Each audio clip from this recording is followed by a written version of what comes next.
Who are they?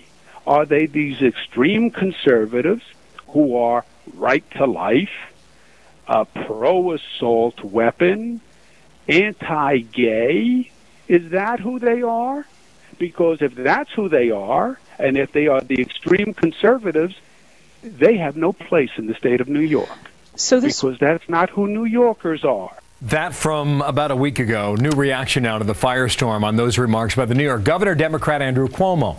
Timothy Cardinal Dolan, not thrilled by what the governor said, the Archbishop of New York, calling the governor's words, quote, unfortunate at best, inflammatory and outrageous at worst, end quote.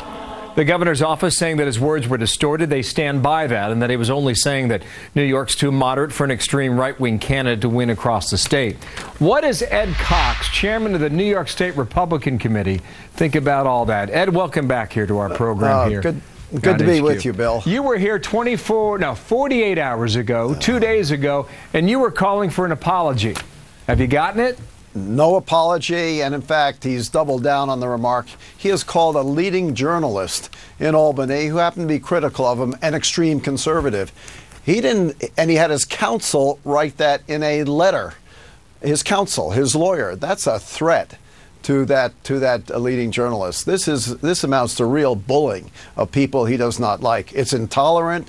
It is for him not to apologize for those remarks which are divisive. He needs to apologize not just to pro-life and pro-Second Amendment folk, but also to the people of New York for those divisive remarks at a time when we need to be unified because of the anemic economy in New York, and we all have to be unified in doing something. You know, Ed, it. he, and I know you know this, over the weekend, I think it was on Sunday, he said his comments were distorted.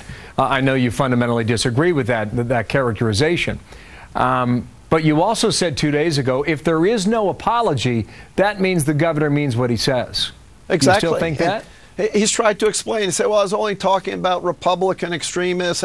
Well, how about Democrats who are pro-life? You mean they're okay in New York? And not, he's really, he's gotten tangled up in his own words. He just needs to apologize and put it behind him. But he can't do that because I think he meant what he said. Now, Bill de Blasio. I'm wondering if that even happens. Do you think that happens now, Ed, or not? I'm not sure. It's interesting. Mayor de Blasio has come out and said he agrees with those words of Governor Cuomo, and that Governor Cuomo is right in labeling people who are pro-life, pro-Second Amendment as extreme conservatives who have no place in New York.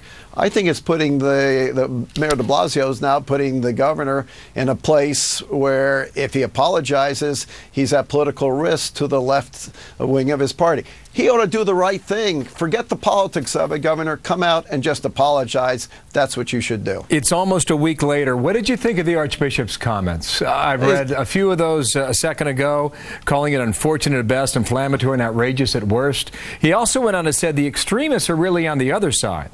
The extremists are those who want to radically expand abortion. What do you think of that? New York is an equal opportunity society. It is a great mosaic, as Governor Mario Cuomo called it, of people where you need to have tolerance to make it work. These are intolerant remarks by the governor to say that one group or the other group have no place in New York. There may be extremists of different views, you could call them in New York, but that's what New York makes New York great. Those to say that any group has no place in New York is absolutely wrong, and that's why we call upon him to apologize. Ed, thank you for your time again. Not in Albany today, but Washington, D.C. Ed Cox, thank you, sir. Pleasure to be with you, Bill. You bet.